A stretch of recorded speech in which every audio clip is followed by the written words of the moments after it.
All right, guys, welcome back to the Play On podcast. This is episode 47, and we are your hosts, Jerry and Jesse. Yeah, I had you say because I fucked up the last time and said play, let's play. And Robert texted me randomly. He's like, Jerry, it's the Play On podcast. When it's not a Let's Play, I was like, bro, that was sick. Leave me alone. It's funny. So let's shout out Robert for watching. But yeah, real quick, our pick'ems last week, not a good week. Not a good Well, week for me. hey, listen, I started off hot. I was like 4 for 4 for the first day, and then the weekend happened and it went bad.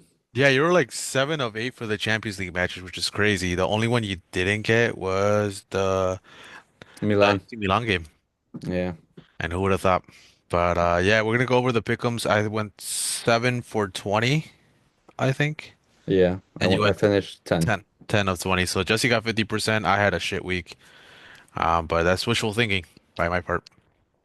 But yeah, this week we're gonna go over the pick'ems again. Again, Champions League's back. We get to see who's actually gonna go through. If anything, there's like only a couple good matches because the uh Most ties are decided. yeah, there's a couple of that are already decided.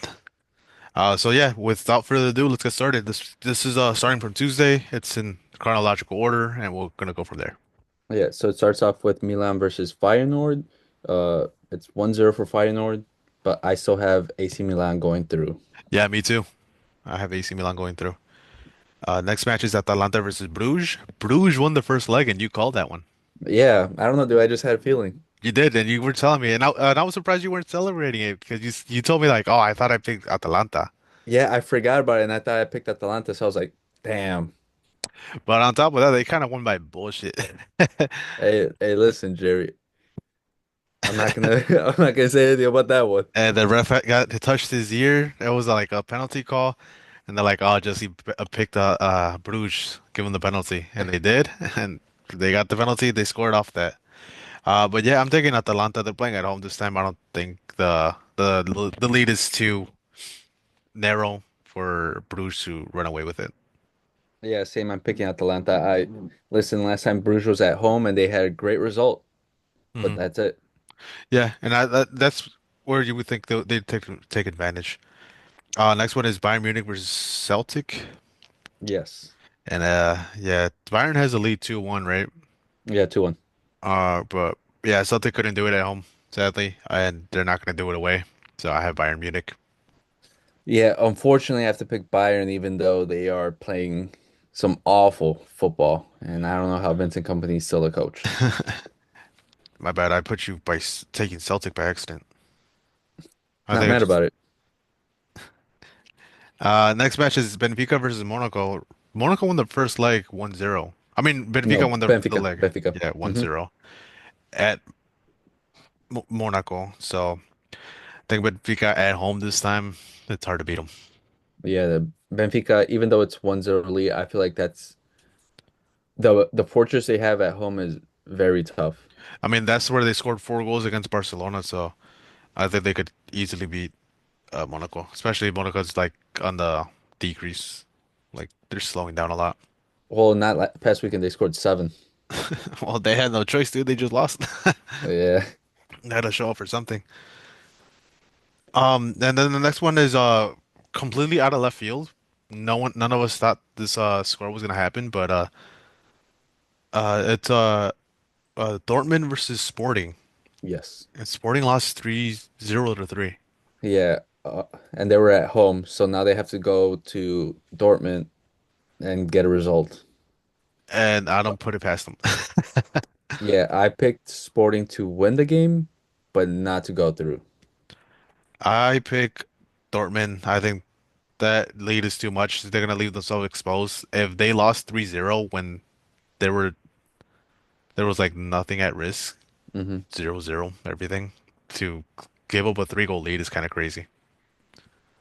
Yeah, that's why I only have Sporting to win Yeah, the game, but not to go through. Then we just crazy. have PSG versus Brest, which is also another 3-0 situation. Yeah, and I'm going PSG. There's no doubt. Yeah, dude, the form that Ousmane Dembele is currently in, it's crazy. top goal scorer of 2025. Yeah, he has like 15 goals in the last like 8 games. Crazy. Two hat tricks, a bunch of braces. Yeah, this is what Barca needed a couple years ago, not fucking right now. He's a late bloomer apparently. But yeah, Luis Enrique has unlocked them and he hasn't stopped, dude. He even scored a couple goal or two this past weekend as well. Yeah, the man doesn't stop, and I don't expect him to stop either. Next one is the probably the biggest matchup. Real Madrid versus Man City playing in the Bernabeu. Ederson had money on the game. I swear by it. Those two mistakes he made, he one fucked up the The goal kick. kick, the kick just to get it out of the box, and then the Vinicius shot, he just stood there and took it on his chest, pause, and it was pretty much just a bounce pass to the Real Madrid player, Brahim. You can't tell me he didn't have money on the game. But yeah, I have Man City though. Guys, I'm a Real Madrid fan, and I don't see any way we don't win this tie. Well, After I do. after seeing Man City discombobulate this past week, we've been seeing it all year. They don't have it in them. Yeah, I think Pep just fucked up, and I was telling you yesterday on the call. Um, Pep fucked up by not playing Marmoush as a starter. They played Grealish, who's coming off injury and gets injured again within the first 20 minutes. And on top of that, he's playing like an aging De Bruyne, and he didn't play this past weekend against Newcastle, and we both thought that they were gonna lose to Newcastle. Yeah, but I think actually the biggest difference was having Nico Gonzalez in that midfield. He stabilized it, and they were able to play those passes again. Yeah, And so we'll see if he like mimics the same lineup. yeah, I think that's my biggest worry coming into him. If Nico Gonzalez has another big match like that, but who knows? Well, we're knowing Pepe might put fucking Rico Lewis there.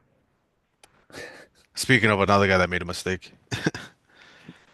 But yeah, we also have a Premier League action on that Wednesday. Liverpool is making up another match. It's Aston Villa versus Liverpool, and they're playing in the Villa, so I'm going with Villa.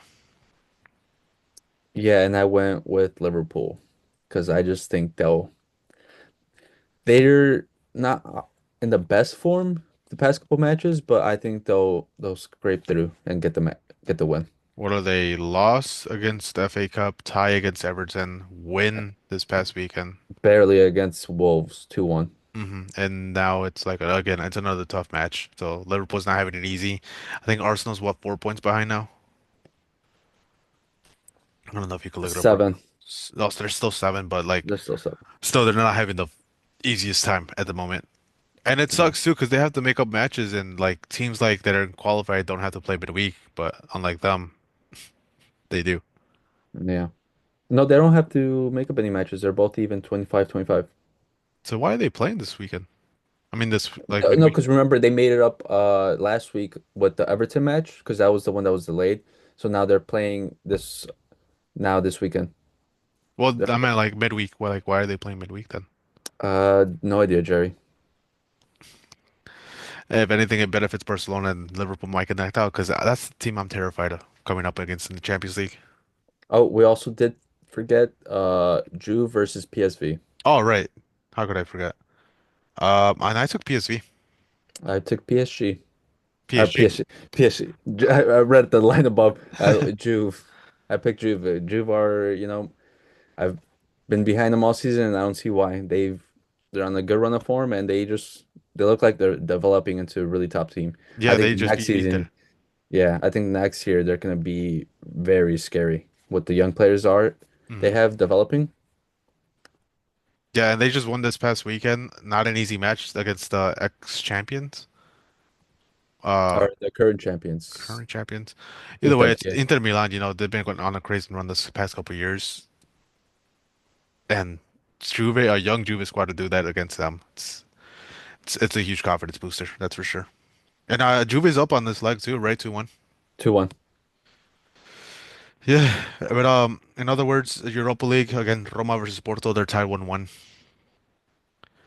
And Yeah, who did I take? I took Roma because they're playing in Italy.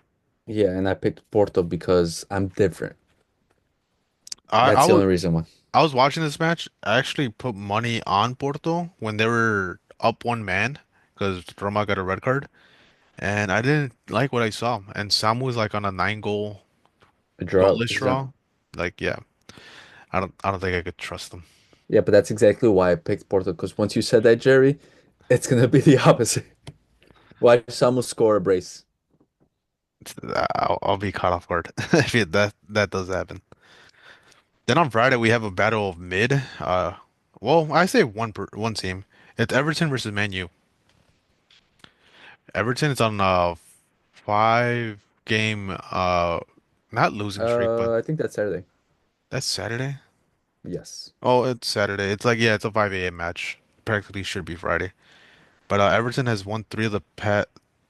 They've won three out of the past 5 matches and drew twice, so Hmm. they're in good form. And then Man U, yeah, Garbage. yeah, honestly, um, Yeah, yeah, I picked them to draw because I just that's the feeling I got. give me Goodison Park, bro. They celebrate against Liverpool. Watch how they celebrate against fucking Man U when they win. Not upset. Would Uh, not be upset.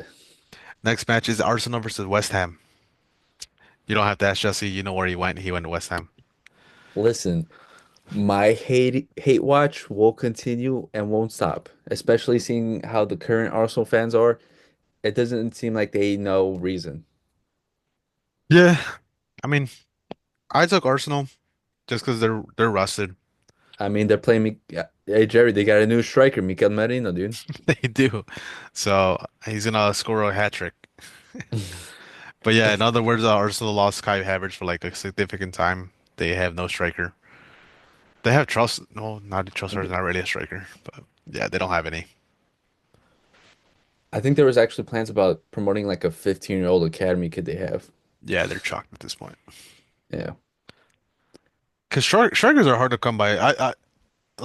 I can't remember the last time like a 15-year-old or a 16-year-old thrived as a striker.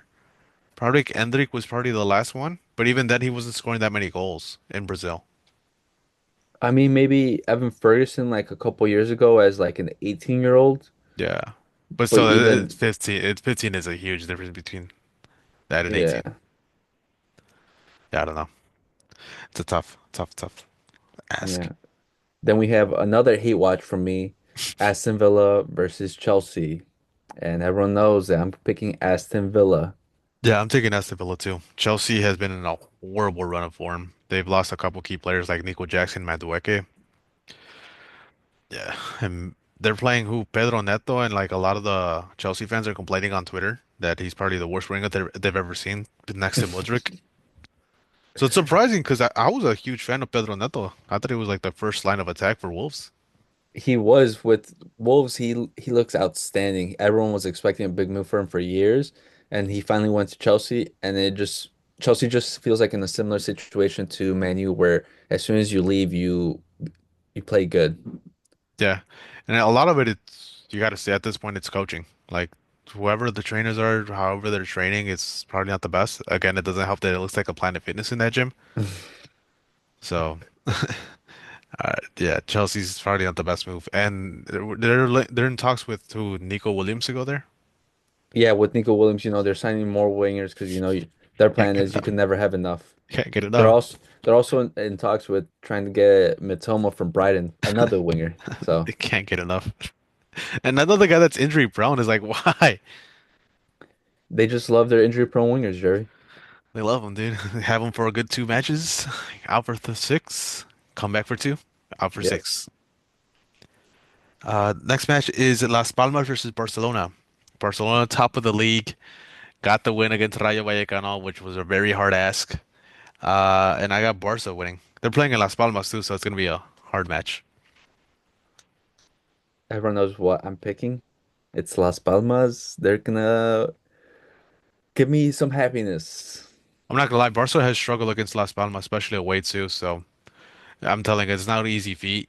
I'm just glad they're top of the league and they're putting pressure on them. I don't know what to expect for this match, especially with Lewandowski playing a striker. That man is so chalked out. I was watching the match with Rayo Vallecano.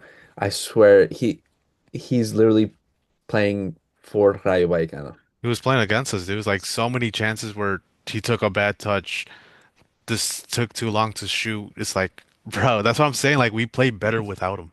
I swear Benzema was about to come out and just say he's playing for the other team. Don't pass to Oh my God, that Benzema quote was dead. But hey, it helped out Vinicius. Maybe you could tell it to Lewandowski now help him out. him. Yeah, I don't know if it'll work the same. Next match is back to Premier League. I think this is Sunday. Yeah. Newcastle versus Nottingham Forest. I'm surprised by your pick. Yeah, I went with the draw, and this is merely because I got screwed over because last week there were four draws in our pick'ems, and I'm just trying to get ahead. Yeah, the last seven matches, there was like four draws in a row. Yeah, so I'm like, they are coming somewhere. Yeah, I have Newcastle. They're playing at home. Took a horrible defeat to Man City to one guy, Marmoush, throwing a first half hat trick. They gotta come back.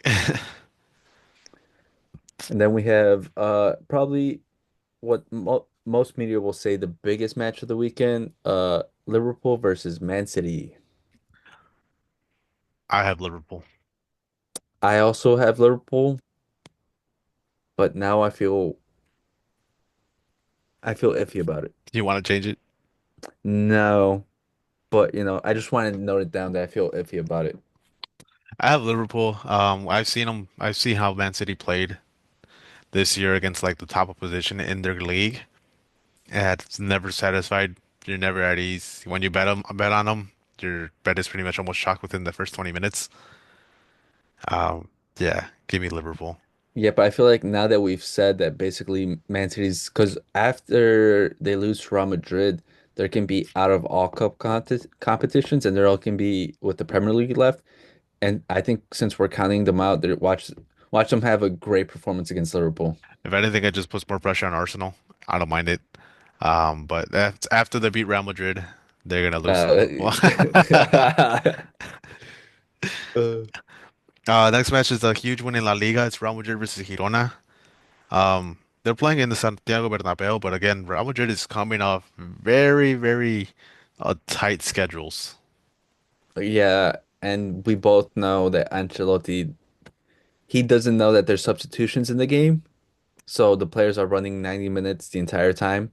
And you know what's crazy? They even added two more substitutions since, he was coaching, and he still doesn't use them. It's crazy. It is, it is. Um, yeah, Tyler Lex is gonna get them, and I got Girona winning. And then on Yeah. top of that, Jude Bellingham is out for that controversial red card. No, Well, he's not. yeah, he got a one match suspension. I think they revoked it, if I saw correctly. I still haven't seen anything announced yet, but I have seen that, which is still bullshit in my opinion because Lewandowski got three for touching his nose.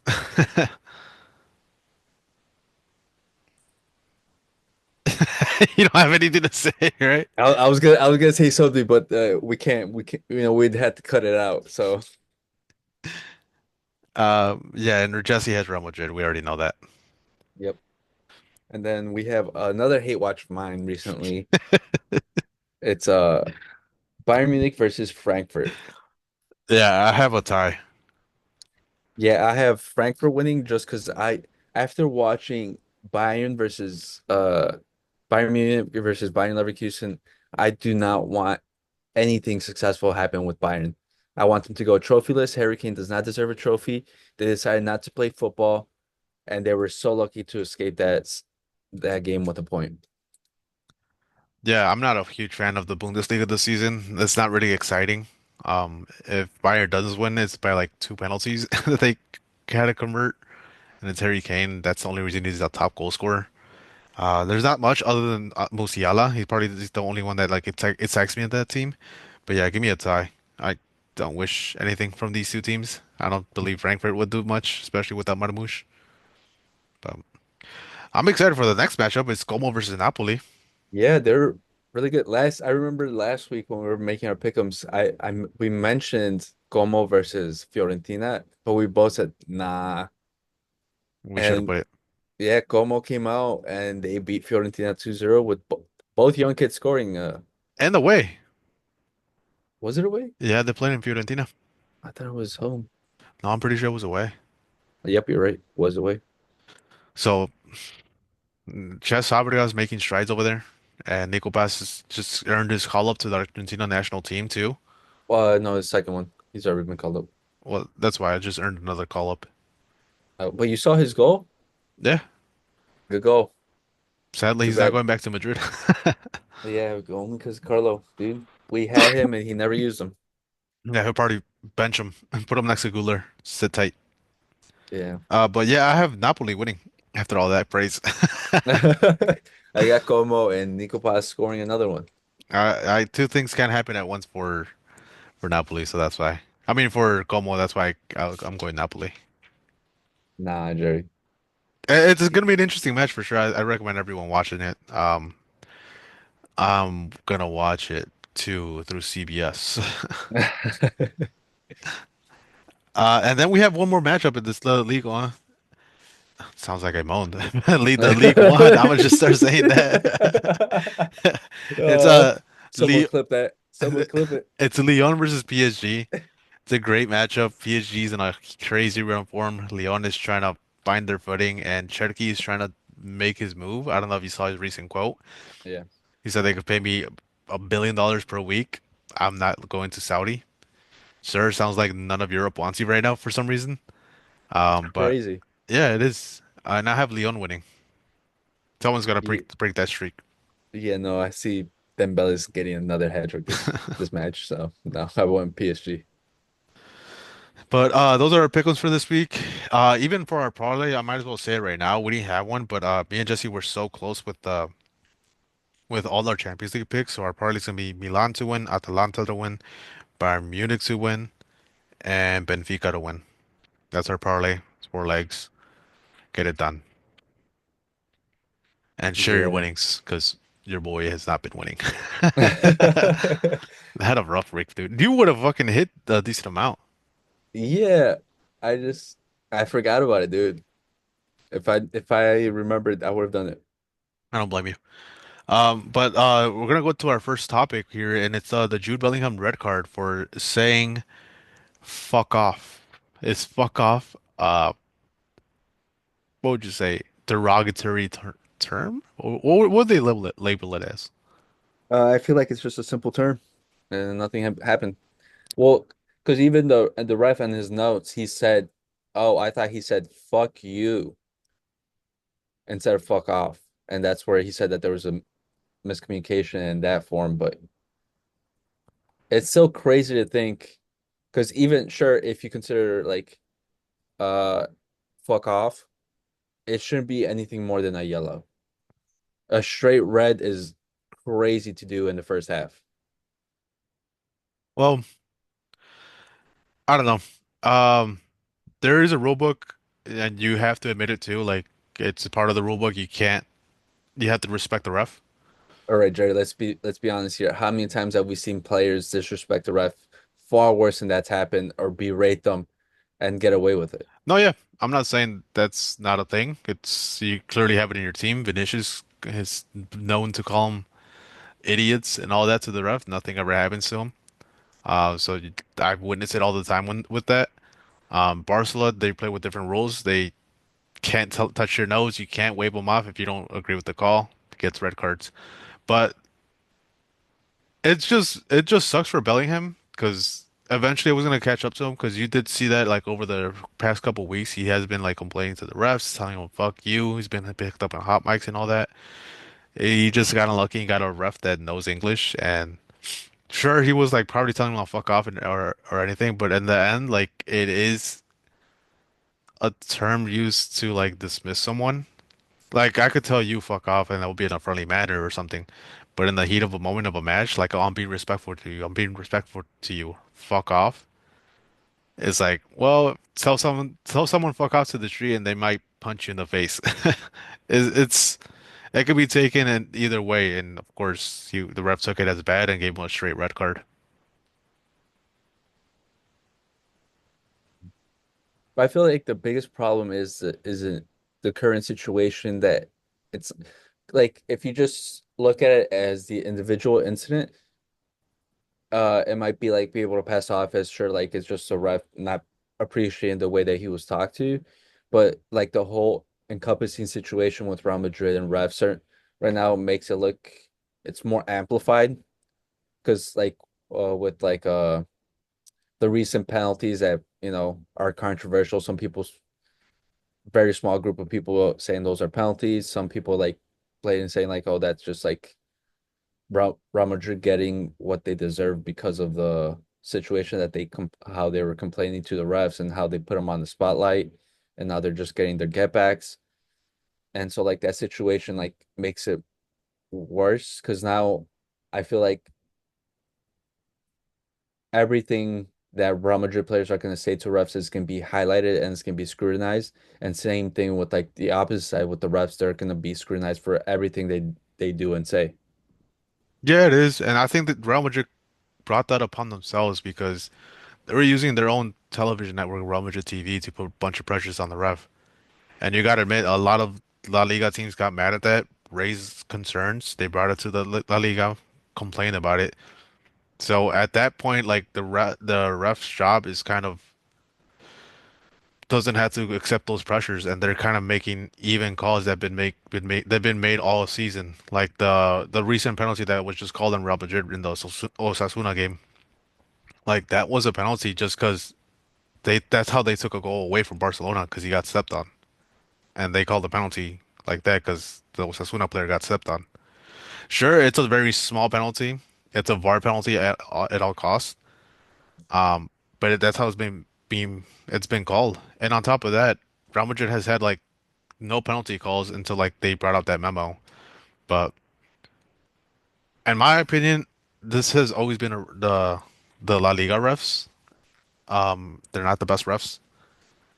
Um, but yeah, it's just getting heightened because Real Madrid's biggest they had probably the biggest media platform in the world, and they could amplify all this. Well, it didn't help that you guys sold yours. True. But even then, we tried. I remember like even this season they tried bringing up like all the messed up calls we have gone through, but it never got picked up by any giant media source. But it being Real Madrid, it's getting picked up by everything. But even then, like people are saying like the calls are fair. Even the handball that you guys are trying to call on Osasuna, it's like we saw Jude Bellingham earlier this season do something similar too. And he was in all fours. Like like in doggy, bro. The boy was in doggy and he stopped the ball with his hand. Like he had his both hands on the floor and he stopped it with this one. With he just moved his arm like up while still having touchdown on the ground. But Were people calling for the Osasuna one? I yeah, didn't know. I've seen some murmurs in online on Twitter, but I don't know. And then on top of that, fucking Ancelotti talking shit to Xavi about not being a gentleman and talking about refs, how everything's screwed up against, and now Ancelotti's doing the same thing. It's like it's hypocrisy in my opinion, but Don't I even don't know. talk to me about Ancelotti. You know how I feel about him right now. Yeah, it's. Do you think he's gonna get fired this season, or he's gonna leave? I think so because it's been announced for a couple years, like how they expected it, and he's also been linked away, like with the Brazil job and all these other things. Hmm. And plus, especially the way how we have Xabi Alonso currently waiting for the job because it's been all but confirmed that he's basically just waiting for the Real Madrid job. And I don't know how long we can keep him waiting just to keep Carlo Ancelotti. Sure, he's won a lot for us and he's given us a crazy runs because like, we know he's for the league, he's awful because he doesn't rotate, he doesn't know how to manage players, he doesn't know about tactics. But for tournament wise, he knows how to get the best out of players in knockout stages. Hmm. And it's crazy it's crazy to see the two sides because you see Real Madrid struggling in La Liga, and then in the Champions League they're beating Man City when they're down 2-1. Like how the Yeah. fuck is that even possible? But I think that's always been the fault that we've known with Ancelotti. Because even in his Milan days, you would look at the squad he would have, and it's a god squad. Like you have Maldini, you have Nesta, you have all these players, and you look at how much he won, and he didn't like he underperformed with that. Hmm. And now it almost feels like he's getting lost in the crowd with the players. Like he used to have control over the dressing room at least. and knew how to, man manage them. But now it feels like he's losing control of that dressing room, and I think they're like, you know what? That's what he's been known for. He's a player's manager, Yep. and if he doesn't have that, might as well just bring Xabi Alonso, the new prospect that is everyone wants. He's basically the Ben Johnson of the current coaching prospects. I was talking to Wicho yesterday, and I told him Real Madrid's biggest issue is Vinicius. Again, they play 10 times better without him. Mbappe and Rodrigo average 1 goal per match without him. I think that's I where it lies, and it's probably like affecting too. Because let's be honest, his attitude and temperament got exasperated this season compared to last season. He doesn't I even think look focused. I think it's one of the problems at Madrid because we mentioned before Mbappe came, it was going to be a clashing of egos and see who won, and Mbappe is taking it completely better than Vinicius has because Mbappe in the beginning he was similar to Vinny, like he was frustrated, he was arguing, he wasn't helping the team. But over like the past couple of games or month or two, Yeah. he's changed his attitude and he's started running for the team. He's applying pressure. Sure, it's not the best and he's learning how to do that, but he's at least willing to try. Hmm. And he's been moving around and his form has improved and it's like shown glimpses of why people have been calling him the best player in the world. And on top of that, he's not even the first penalty taker. I think they're still like sharing it between Vinicius, Jude, like, and he's not even like if he had all those penalties, he probably would be top goal scorer, or at least tied with Lewandowski. But yeah, Mbappe has drastically improved, and I thought he wasn't going to be as good as he's doing right now in La Liga. I thought he was going to Yeah, suffer even more. yeah, and he's getting better and similar to Jude because Jude also suffered with the Mbappe situation coming in because he was dropping, he had to play deeper and he was like running around to make up for like the lack of running from the forwards and Hmm. his numbers struggled. But and like I don't think numbers are all that important, but current society thinks like GA is all that matters. But that's recently improved and he's been playing better because he's been playing more forward. But I think sure, I always said I think that's too many egos ruin a dressing room, and I think Vinicius has to either drop his ego or he's gonna get sold. But I think the biggest situation or the biggest problem has been the recruitment for the past couple of summers. Like before, it was great because we had a big squad, and now it's been thin so much that we've been playing with almost no senior defender at certain times, and it doesn't look like it's changing. And Ancelotti's biggest problem was that he would sometimes like go to the board like, oh, I need defenders, but he would never like force them to do it. And I think that needs to change because the players are gonna get ruined at a certain point. Like Valverde is the biggest point because he's played every game, every minute, and he's running around so much that it's gonna cause him a major injury, and then we're not gonna see the best of him. No, and I told you too, like I'm it's concerned for me because we talked about it in a previous episode, how like players like Sergi Roberto who got converted into from a center mid to a right back and then try to transition back and he wasn't the same player. I think the same thing is gonna happen to Valverde if he constantly keeps playing right back. He's gonna lose his instinctual qualities as a center mid of a box to box midfielder. And we've seen that happen with Duchameni because he struggled when he's gone back to center mid. He's like he looks lost, and then he goes back to center back, and he's still lost because Same he's thing. like jumping back and forth, and it doesn't work sometimes. Some players can, some players can't. Hmm. So eventually he's gonna catch up to him, and it sucks that it's gonna be him because yeah, even the Trent thing, everyone talks about how Trent is going to Real Madrid. He hasn't even signed, and he could sign right now. Yeah, he still hasn't signed, and plus, I don't think he solves the problem because he's not defense like we've mentioned a lot. He's not good defensively, and that's what we need right now, defense. Yeah, and then on top of that, you guys need a left back too, We need a and center left back. backs. We need like four center backs at minimum because Alaba is still out. Hmm. And then Militao got a second ACL tear consecutively. Vallejo, you know what I said about him. And then Asensio, he's solid, and people are hyping him up. But I don't listen. I think he's an okay center back, and he's done well for what he's done so far. But this is Real Madrid. We need world class in our position because that's what we're going up against. Hmm. But Yeah, we're going off to the next topic. You sent me an article. It's a very interesting one about the Premier League and how they lost a lawsuit. Yeah, so basically after Newcastle got their new ownership, which is like Saudi, the whole Saudi government or the country took over, the Premier League scrambled because they didn't want another Man City. And so they basically set a rule in place where they couldn't do the sponsor gives me this much money because they're their own sponsor. And so basically Newcastle's been hampered by, not being able to buy because they're trying to follow transfer regulations because there's a lot of eyes on them. And for like these past 3 years, they've been trying to sue them or like get it removed. Same with Man City because they're also following the same thing as them. And recently, Man City's expensive lawyers and Newcastle's expensive lawyers won, and now we expect Newcastle and Man City to go crazy again this summer. And But on we'll top find of it. that, the Premier League has to pay money to those teams as well, right? Yeah, because they're suing them to get the For money like back that they. loss of sponsorships and all that.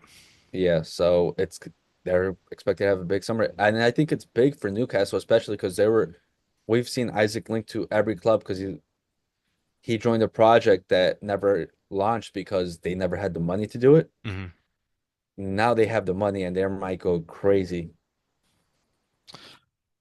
And so far they're good. They're doing good for this season, but I think next season they'll probably explode, especially if they make the right investment. I don't think it's just spending all that money. You have to buy the right pieces that fit. And they've shown that they can pick out wall players because Hmm. they picked Isaac, they picked Bruno Guimaraes, who's really good, Anthony Gordon. Anthony Gordon, Donali. So like they've shown that they can pick. So hopefully they keep it up and not, just do what Chelsea does and buy in bulk and hope for the best. Yeah. For some reason, I think they're gonna go for Rafinha this season, this summer. He, they might, and it might work out because I think they need a partner for on the opposite wing. Yeah. So it's crazy. Yeah, the Premier League tried to shut it down, and then they weren't even following their rules. Even on the it was actually a video. The video you sent me, they even said it that they rushed these rules just so they Just could get it out and stop that whole takeover thing. yeah, because they didn't stop like Chelsea or the Man U's or the Arsenals that would just fly by and not follow that. Yeah. And speak of transfer news, there's a couple of them. I don't know if we could get through them. Um, Yeah, I don't think we'll have. it's pretty much the basic ones. Arsenal, Man U are linked to everyone. Are they gonna get them? Who knows? They'll Uh, probably end up with fucking Ivan Tony, one of them. But uh, yeah, let's see. Juve Inter was match of the weekend. Really good. People should watch it. Chelsea are in bad form. was Doucouré out of line in that Liverpool Everton fight at the end of the match. Yep. So far for me, that's the best Premier League game of the season because of the emotions. Anthony is reviving his career It after was leaving Man U. it was Man U the whole time. Yeah, and people say that La Liga is just a downturn. No, it's just other players have left Man U and they've shined when they've left. Yeah, Rashford's doing wonders at fucking Aston Villa and making insane runs. So yeah, it's not just Anthony; it's a lot of players that have left. And Yeah, and there's then rumors of Pogba going to Charlton FC in the MLS. Charlotte crazy. FC. Yeah, it is. And then Liverpool Everton, they fought. Was the crew out of line? No. No, I told you. You asked me this. He wasn't. He celebrated. Sure, he made a gesture, but it wasn't like anything crazy. He was already walking away at that point. Yep. But Mhm. other than that, thank you guys for watching. Anything else you wanted to add? Nope, that's it. All right, this has been the Play On Podcast, episode 47. See you guys next time. We're gonna come out with the show on Thursday for the Champions League wrap up and talk about that. So Yep. be on the lookout. All right, All right then. peace. Peace.